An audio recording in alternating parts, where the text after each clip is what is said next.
I will be presenting the case of City of Bernie versus Flores.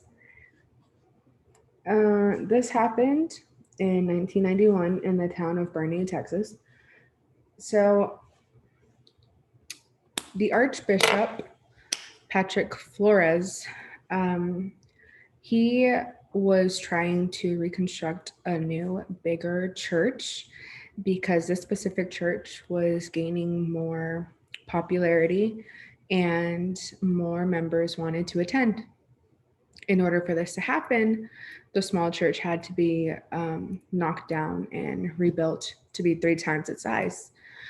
So when Archbishop Patrick Flores gave permission to the priest to go ahead and begin these plans, um, he had to apply for building permits.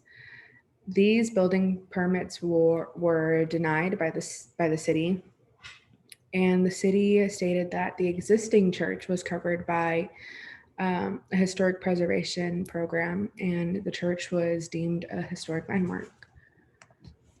So, because of this, Flores decided to sue. He stated that new church buildings are a form of religious exercise, and this religious exercise was supposed to be protected from the government, in this case, state government, and it was also supposed to be protected by RFRA. So RFRA is known as the Religious Freedom Restoration Act. The city argued that Congress did not have authority to restrict state power over religious exercise. In the district courts, the court found that RFRA was unconstitutional and it sided with the city of Bernie. But the Court of Appeals for the Fifth Circuit reversed this decision and stated that the law was proper exercise of federal legislative power. So the city then appealed to the US Supreme Court. The argument of the city was that RFRA violated the separations of powers doctrine and further stated that the judiciary interprets the Constitution, not the legislature. Um, the standard was determined in Employment Division versus Smith. And if you remember in this case, Smith was fired from his job along with another coworker because they were using peyote, and they claimed that peyote was part of their religious practice or religious ceremony. But in the state of Colorado, peyote is illegal. So when the US Supreme Court decided on this case, the decision was that Smith was not required to receive unemployment benefits because of this Colorado law. This law was a neutral, generally applicable law that can be applied to religious practices, even when not supported by a compelling governmental interest, which is a test that was supposed to be applied. If you remember from Sherbert versus Berner, the standard test was called the Sherbert test. Well, in this case, the court decided to apply the balancing test of this decision, and that resulted in this neutral, generally applicable law to be applied in any case after that. RFRA actually came about a couple years later, and RFRA states that, or it basically says that it prohibits government from substantially burdening a person's exercise of religion, even if the burden results from a rule of general applicability, unless the government can demonstrate the burden, which is virtually impossible and very hard to do.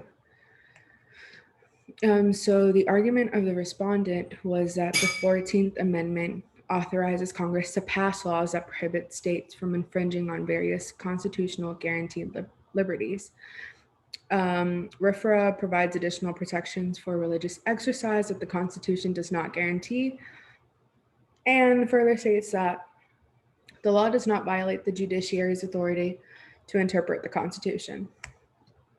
So the questions before the U.S. Supreme Court were, does RFRA enforce the Free Exercise Clause as interpreted by Smith, and did Congress exceed its 14th Amendment enforcement powers by enacting the RFRA? So the opinion was given by Justice Kennedy. The court reversed the Court of Appeals.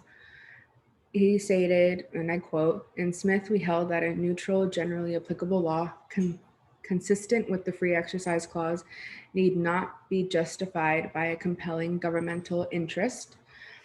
RFRA states that all laws must be justified by a compelling governmental interest and employ the least restrictive means whenever it substantially burdens a religious practice, and basically states that Congress has power to enforce the 14th Amendment, not the power to decree the substance of the 14th Amendment's restrictions on the states.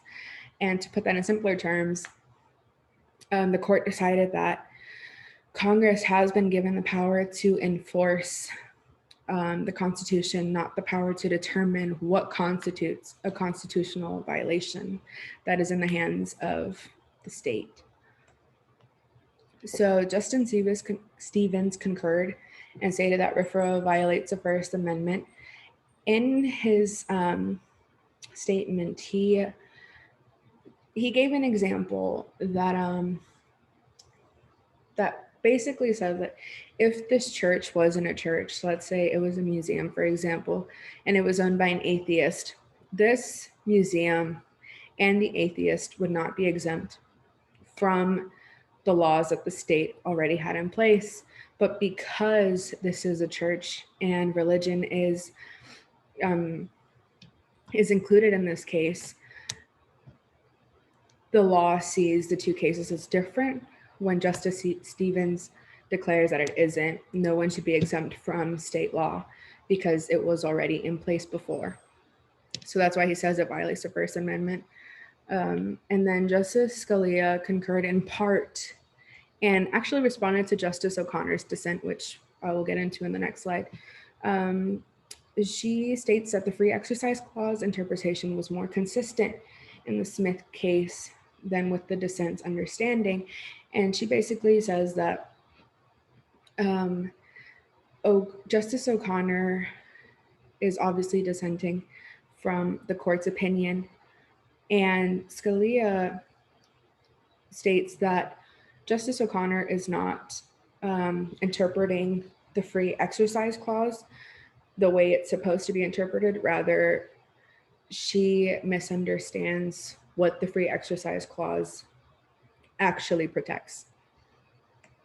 So Justice O'Connor's dissenting opinion stated that Employment Division versus Smith did not set the proper standard under the First Amendment, and Smith does not reflect the correct understanding of the federal Free Exercise Clause. She does go into detail. She gives a lot of examples of many cases where the Free Exercise Clause was applied correctly, and this was all before Employment Division versus Smith. She also states that before this particular case, the Smith case, the Free Exercise Clause was interpreted the right way and should be interpreted the way that the framers intended it to be interpreted. This is where Justice Scalia disagrees and actually states that the Smith interpretation was a more correct and more clear way of interpreting the Free Exercise Clause. Then we have Justice Souter, who filed a dissenting opinion, and he states that Smith's case needs to be re-argued and re-examined. But we have to keep in mind that Justice Souter does not agree completely with Justice O'Connor, and that is why he did not join in her dissenting opinion. Rather, just states that the Smith case needs to be re-argued and basically looked at because the issues were not re-examined correctly. Justice Breyer also filed a dissenting opinion and stated that Smith's case needs to be questioned. The decision needs to be questioned. But he also states that it isn't necessary to question the if the 14th Amendment would authorize Congress to enact the legislation in the case. So he basically sides with Justice O'Connor whenever she states that Smith's case needs to be re-argued and re-examined, but not to the full extent, where she also states that that they need to question the 14th Amendment and to see how far Congress or what powers Congress has. So after this case, the U.S. Supreme Court declared RFRA unconstitutional. So in response, Congress passed the Religious Land Use and Institutionalized Persons Act in 2000. And this act basically grants special privileges to religious landowners and prisoners. So this has actually been applied in cases afterward. And the ones I found were mostly in favor for prisoners and their religious freedoms in jail specifically. I do remember an example of this was while in jail, a prisoner was not allowed to grow a beard, but the prisoner's explanation for this was that it was because of religious purposes only and not because they like to have a beard. And once taken to court, the argument was that you cannot have a beard because it was suspicious in a way. Obviously, the argument against that was it didn't make sense. It just had no reasoning behind it. So this new act is applied in some court cases and is still around today. So some questions that I came up with, or do you believe that the decision was rightly made in this specific case? So do you believe that using employment division versus Smith's outcome, it was rightfully applied to this case and the decision was correctly made that RFRA was unconstitutional, but Congress does not have the power to enact a law, basically. And then my second question was, is Justice O'Connor right in her reasoning that employment division versus Smith was not rightly decided and therefore needs to be re-argued? So it wasn't just Justice O'Connor, if you remember, it was also Justice Breyer and Souter who believes that, or maybe not Souter, it was, Souter who believed that this case needs to be re-argued or re-looked at. Do you believe that that's true, especially if the conclusion or the decision of employment division versus Smith is being applied to this case and to other cases in the past? And then do you, and when Justice Scalia concurred in part and responded to Justice O'Connor's dissent, was she right in her argument about Smith's interpretation of the Free Exercise Clause? As I said before, Justice Scalia argues that in the Smith case, the interpretation of the Free Exercise Clause was correct and was the most correct interpretation compared to Justice O'Connor's interpretation of the Free Exercise Clause. Remember, Justice O'Connor believes that the interpretation before the Smith case was the rightful interpretation of the Free Exercise Clause.